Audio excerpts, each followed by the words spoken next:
जय हिंद एवरीवन। सो जानकारी का सिलसिला चलते रहना चाहिए। सो इस बार हम लोग जानकारी लेके आए हैं एनएफएससी और एनएफओबीसी के लिए, and mostly this video will be in the bilingual. So this video is regarding the NFSC and NFOBC. तो बाइलिंगुअल रखने का कारण भी है because some of the student who are from the other states don't have very much access for the Hindi and understanding of the Hindi, so we will try to be in bilingual. The most important concept is what the information have to be passed to each and every needy students. Okay, तो ये चीज़ें आपको करनी है। You have to share share करना है बच्चों के लिए जो भी इस जानकारी को नहीं जानते हैं, तब उन तक पहुँचे, अपने जूनियर्स को बतानी है चीज़ें। तो इस बार वीडियो में N F O B C N F S C में एलिजिबिलिटी क्या होगी वो हम लोग बात करेंगे। फिर उसके बाद से हम लोग बात करेंगे कि उसके कौन कौन से यूनिवर्सिटी में एडमिशन या कॉलेजेस में एडमिशन लेने के बाद से आपको एडमिशन मतलब आपको ये फेलोशिप मिलती है वो देखेंगे। देन कितने कट ऑफ आते हैं तो फिर एन एफ एस सी और N F O B C मिल जाता है। ये सारी चीज़ों पे हम लोग चर्चा करेंगे। We will talk about the another video also regarding the N F S T. So let's continue with this one. This video is divided into two parts. Most of the things are similar in the NFSC and NFOBC. So uh, those things which are similar, I am not going to tell separately. But okay, the cutoffs is almost different. Other than most of the things are same in the NFSC and NFOBC. And I will show in first part NFSC and another part I will show you the NFOBC. So without delay, let's begin with it. So dear viewers, एनएफएससी में जो motivation है इसको बनाने का कि जो भी बच्चे वंचित रह जा रहे हैं उनको पढ़ने का मौका दिया जाए। They will get a right to learn for and they will able to pursue their higher education by the help of Ministry of Social Justice and Empowerment. So UGC CSIR भी दे रहे हैं, बट उसके अलावा जो funding body है ministry of social justice and empowerment इसको fund करेगी। तो एमफिल और पीएचडी के लिए एडमिशन के लिए they will give the fellowship. Total 2000 students per year आपको एनएफएससी के लिए सीट्स अलॉट होते हैं। और अगर 2000 बच्चे अलॉट हो रहे हैं तो इसमें से 1500 बच्चे जो होंगे 1500 बच्चे are fellow from for humanities and social sciences, and 500 student fellow for science streams.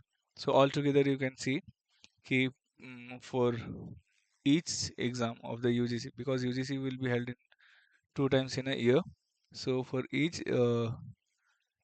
mm, time of the exam, a student will get at least like 250 student will able to get admission in the NFSC by the help of like NFSC's fellowship. And another, and if you'll talk about 1500, like 750, half of the 1500 is 750, a student will get an FSC scheme in each in each exam of the UGC or CSR. So बच्चों को net JRF UGC में appear होना होगा, और appear ही नहीं होना होगा, उनको क्वालिफाई करना पड़ेगा एटलीस्ट नेट। और नेट से क्वालिफाई करने का मतलब ये नहीं कि आपको मिलेगा कंफर्म, ये मैं आपको बता दे रहा हूँ। Because most of the student are there जो नेट क्वालिफाइड है, but they are unable to get the NFSC or NFOBC, because the thing is that because जो कट ऑफ है they should get higher cut off, higher percentile. And then second thing, the student those who already are pursuing PhD and they are appearing for these exams and they qualified, so the preference will be given to those students who are like already joined PhD. And they will get award letter earlier, and they should activate their award letter within 3 months, because it's validity will be for 3 months for the PhD student, those who are already enrolled in any college or university, and for those who are like postgraduate passed, uh, they are able to get, if they will get a award letter, the validity for the award letter is 3 years.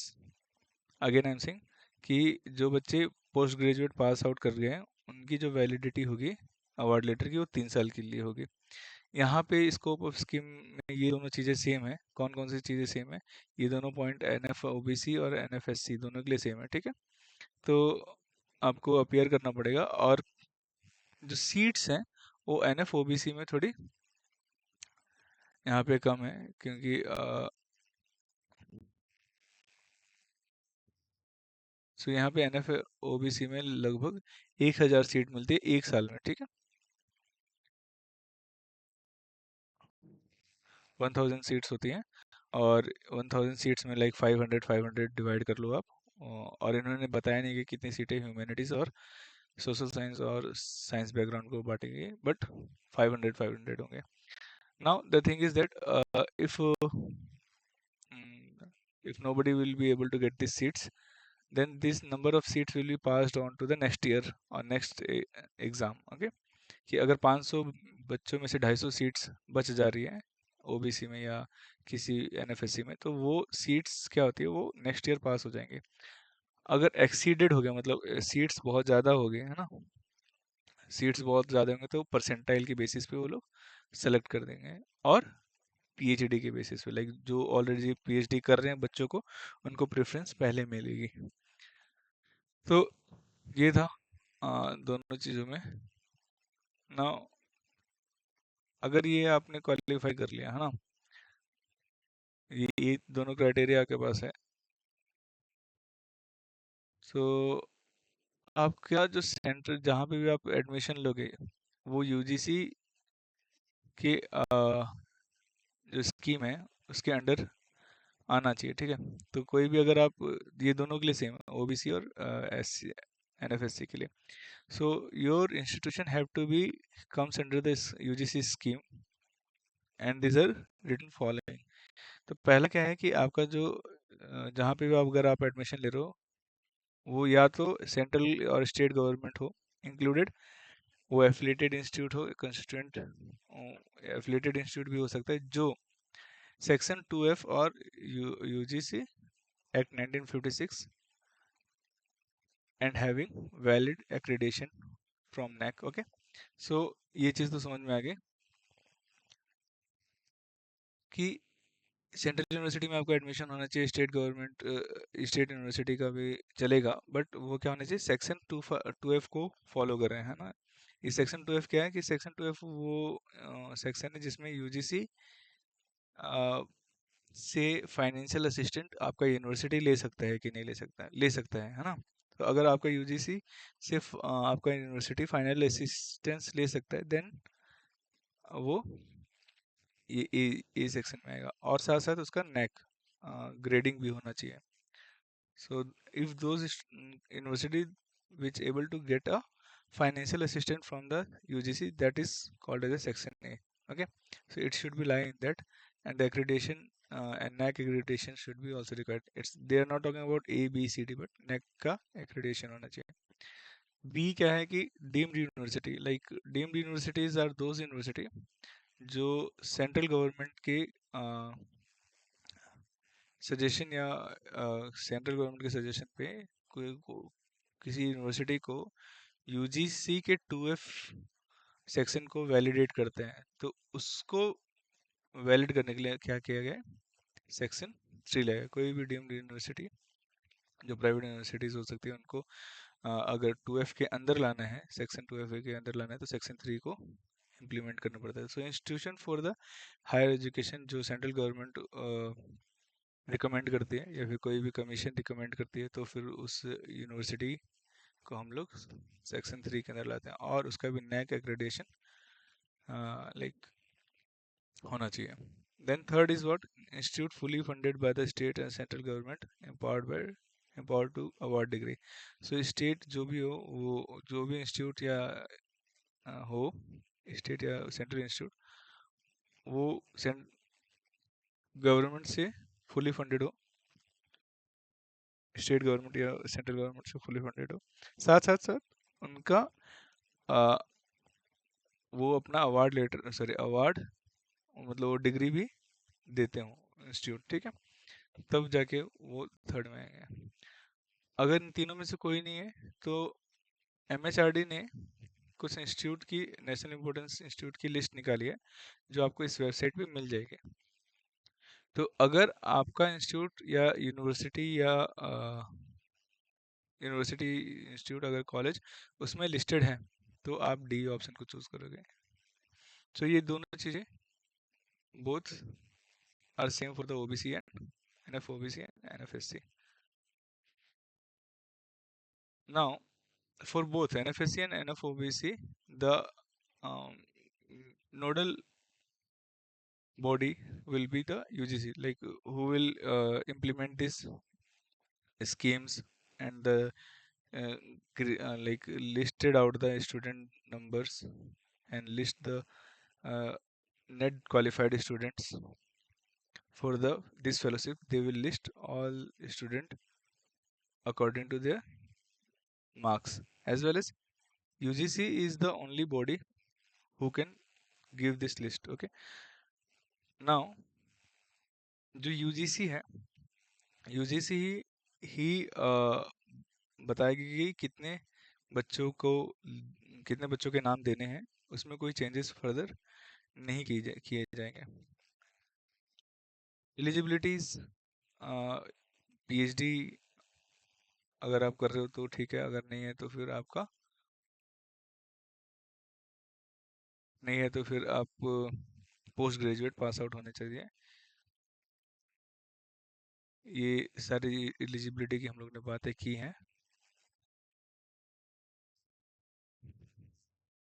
सो ये सारी चीज़ें हम लोग ने बात की कि अगर in case of sufficient candidate who have already secured admission are not available, candidate who have not yet secured admission will also be selected in order to merit in the net examination. Okay, so जो already अगर sufficient candidate नहीं है, so नहीं है तो जो भी already secured admission are not available. Okay, जो भी already secured जो ऑलरेडी पीएचडी स्टूडेंट अवेलेबल नहीं है, तो फिर नए बच्चों को भी ये एनएफएससी का या एनएफओबीसी का स्कीम दिया जाएगा according to their NET examination. You can completely pause and you can read by yourself, but we already discussed all these things mostly. The scholar is eligible to receive only one fellowship at a time. जाहिर सी बात है कि एक समय में एक से ज़्यादा फेलोशिप आप नहीं ले सकते। दूसरी बात कि अगर आप कहीं से असिस्टेंट प्रोफेसर या फिर किसी गवर्नमेंट पोस्ट पे हो और डिस्टेंस से पीएचडी कर रहे हो, तब भी आप नहीं ले सकते। डिस्टेंस में पीएचडी में आपको कोई फेलोशिप नहीं मिलेगी। दूसरी बात कि आप अगर लीव पे भी आके अपना पीएचडी कर रहे हो और आप गवर्नमेंट एम्प्लॉय हो कहीं पे, तो आपको ये फेलोशिप अवेल नहीं होगी। और that's it, there are lot of things, if you wish you can read, otherwise ठीक है। अगर हाँ, एक और बात कि अगर आपका रिसर्च बहुत ज़्यादा एक्सेप्टेबल नहीं है, अगर सही नहीं लग रहा आपकी जो कमेटी है, सो आफ्टर जेआरएफ 2 साल के बाद से they can terminate your fellowship also. और अगर आपने कोई छेड़खानी की है डॉक्यूमेंटेशन में, and if you found any time guilty, then they will take all your NFSC like NFSC amounts, whatever they given till date, and along with that they will put some interest on that amount as per the SBI student credit loan. So अगर आपने कुछ छेड़खानी की है, तो फिर आपका जो भी अमाउंट आपको पैसा दिया गया है एनएफएससी द्वारा या एनएफओबीसी द्वारा, वो आपको लौटाना पड़ेगा इंटरेस्ट के साथ। सो ये सारी चीज़ें थी जो हमें डिस्कस करनी थी। ओके, नाउ सो ये एमफिल वाले बच्चों के लिए एनएफएससी या एनएफओबीसी जो है वो दो के लिए होगा, और बाकी बच्चे हैं जो पीएचडी कर रहे हैं वो 5 साल के लिए होगा।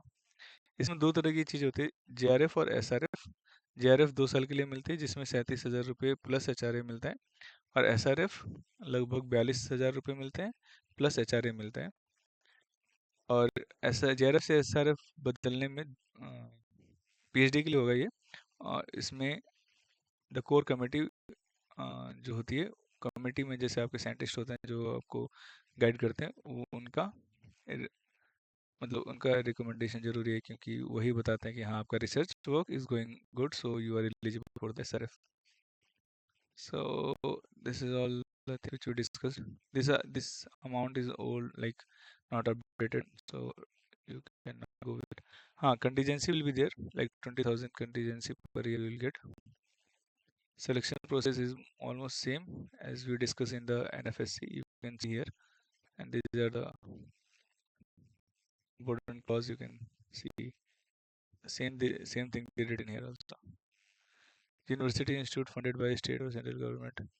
Okay, now for NFOBC, this is a difference. Okay, for NFOBC, the third is just for the university institution funded by the central government. They don't require award.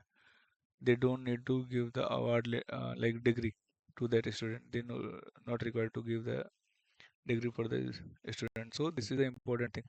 But in NFSC, they should give. They should award the degree as well. Now, anything else which we are missing here? So 12B section is what? 12B section is just like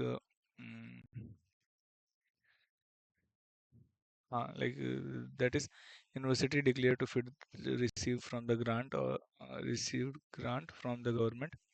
That is 12B. And in this NAC accreditation also they are not asking for this in section A. And in B also they are not asking NAC accreditation.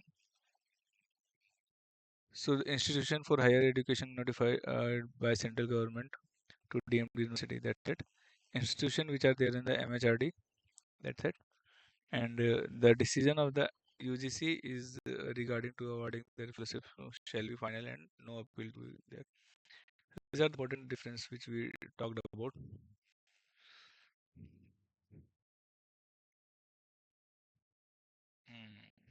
I think that's which we need to look into this. Monitoring evaluation, as we discussed, the merit of the candidate selected by shall be maintained, and the dashboard will be show the category wise, stream wise number of the student, and also regulatory of the payment database, and the entire scholarship scheme should be also be made available to the open domain, etc. The research productivity of the scholars should be monitored regularly. So जो हम लोग ने बातें की कि आपकी जो research committee वगैरह बनेगी वो आपकी रिसर्च को देखती है, उसको मॉनिटर करेगी। दूसरी बात की जो भी आपकी जो कैटेगरी वाइज और स्ट्रीम वाइज जो आपका वो आपके डैशबोर्ड पे दिखेगा. So the database of the entire scholarship scheme should be also made available to the open domain. जो भी ministry of social justice empowerment है वो सारे डाटाबेस ओपन करती है. ठीक है. ये सारे काम करने के लिए यूजीसी को एनएफएससी से 1% और ओबीसी से एनएफओबीसी से 3% पैसे देना पड़ता है, जो भी स्कीम का पैसा होगा. आधार, जब ये सारी चीज़ें हो जाती है तो आपके डायरेक्टली अकाउंट में आधार सीडिंग के थ्रू आपके अकाउंट में डायरेक्टली पैसा आता है मिनिस्ट्री से. और प्रोसीजर क्या है, रिलीजिंग ऑफ द ग्रांट, ये सारा प्रोसेस है जिसके लिए हम लोग एक अलग वीडियो बना सकते हैं. बट एनएफओबीसी का यहाँ पे चलो एनएफओबीसी का यहाँ पे एक बार देख लेते हैं. So fellowship amount shall be disbursed to the awardee to the direct benefit transfer. The process of upgrading monthly confirmation with the respect of the awardees by the host institution and payment thereof is being implemented on the dedicated web portal. So जो भी payment आ रहा है monthly आपका जो भी होगा update वो scholarship Canara bank पे आएगा, लेकिन यहाँ पे जाके आपको पहले अपने आईडी अकाउंट बनाना पड़ता है. और bank account number beneficiary will be validated PFMS for creating a beneficiary ID. So PFMS आपकी बैंक डिटेल्स को वैलिडेट करेगा. Video tutorial and guidelines for the operating the web portal of available on UGC website and may be referred to you for use. So कैसे इस dashboard को use करना है scholarship वाले dashboard को, उसके लिए वीडियो यूजीसी वेबसाइट पे दी गई है. Genuineness of the OBC certificate furnished by the awardee shall be verified by the concerned university and the institute before detail of the update. So OBC certificate वगैरह जो भी host institute या university में अपने admission लिया वो validate करते हैं. Concerned university institution shall also ensure the awardee is not availing any other fellowship. So selection and fulfills all the conditions. So university जो आपके नोडल ऑफिसर होंगे वो सारी ये सारी चीज़ें काम करेंगे. They will confirm whether you are not having any other fellowship. और सारे डॉक्यूमेंट वही चेक करके देंगे. The fellow will undertake the regular full-time research work under the approved guide in a subject selected by him, her and approved by the university selection committee. ठीक है. Undertaking आपको लेनी पड़ेगी फुल टाइम पीएचडी कर रहे हो उसके लिए या एमफिल कर रहे हो उसके लिए. In case any candidate is found have obtained fellowship through the fraudulent mean, incorrect institution may cancel his her fellowship under intimation to the UGC. ठीक है. तो अगर कोई गलती कहीं पे पाई जाती है तो आपका फेलोशिप रोक दिया जाएगा. ठीक है. ट्रांसफ़र वगैरह के लिए हम लोग अभी ये वीडियो ये पीडीएफ में डाल दूंगा डिस्क्रिप्शन बॉक्स पे. You can go and check whether whatever you required you can go through that. Some things are updated, like mostly the core fundamental things are not the same, but the fellowships schemes and fellowship amount are updated so that you can find the other notification which is there in the official website. So if you will qualify you have to download this in Excel one and all, and accordingly you have to fill this all these things. Okay, thanks for watching till now, and if you have any doubt you can ask me. Jai Hind, we'll meet again.